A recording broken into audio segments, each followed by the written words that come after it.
There's one particular aspect that drives me nuts, and it's the idea that if you want your training to be real, you need to train with something closer to reality. Therefore, never a rubber knife. It has to be a wood knife, then an aluminum knife, then progressively sharper.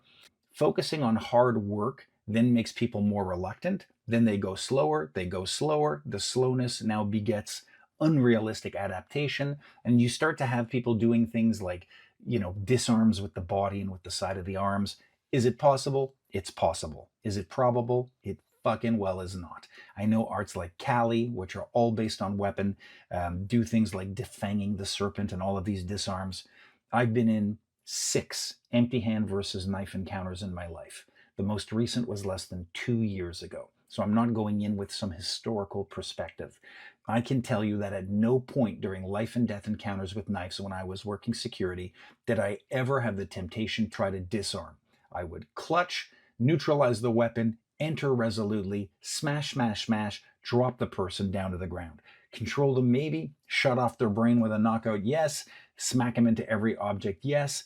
The only types of disarms I ever used was kneeing into a forearm or smashing an arm repeatedly into an object like a door frame or a chair edge.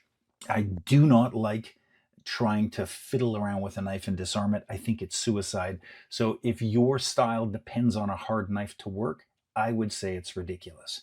The minute you progress to pressure testing, if I have a pool noodle, if I have a rolled up magazine and I speed stab your helmeted, visored face at full speed, you are going to get much more realistic understandings of the stress and adrenaline dump, the gross motor override, the spiritual intergalactic brain fart that a real fight creates, and you will quickly learn what doesn't work.